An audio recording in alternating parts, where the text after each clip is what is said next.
if Kamla Persad Bissessar is serious about constitutional reform and is serious about giving the independent bodies more of an executive role to play in Trinidad and Tobago, I will dare call for the Police Complaints Authority to have the powers of prosecution.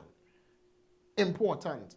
If we're looking at being independent and moving away from this type of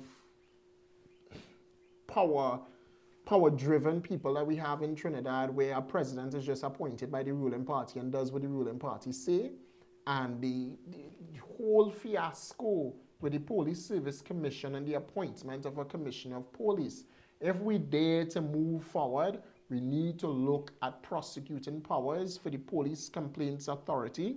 Not only that, but police officers in Trinidad and Tobago need to be held accountable and not the state. Police officers, there needs to be held accountable for all of their wrongdoings and not just the state. That's important, and that requires constitutional reform and laws that are passed inside of the parliament to better deal with and treat with these issues. It's very much simple with the police service. If you want to build back trust and the government wants to be seen as a government that is working for the people, then this is needed, much so needed. But not only that, but job creation should not just be that of the state. It cannot be that of the state.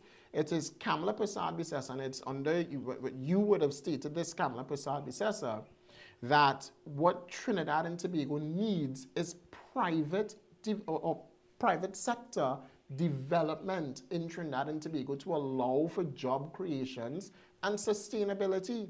No more can Trinidad and Tobago just rely on the state for prosperity. That's madness, because the moment the UNC leaves office, demits office, God forbid, at any given time, what's going to happen with Trinidad and Tobago? We are leaving job creation up to the state and giving persons the easy way out, right? Come to work and live off a government contract for the rest of your life. That is what was going on with URP and CPEP.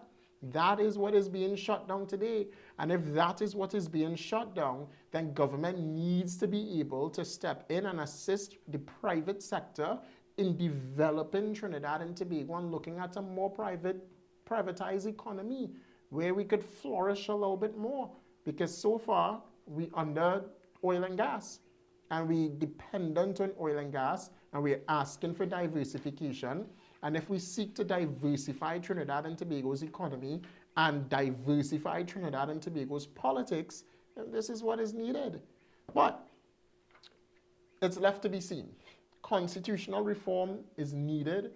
We need a better approach to governance, and we need not to just solely rely on the government of the Republic of Trinidad and Tobago for everything.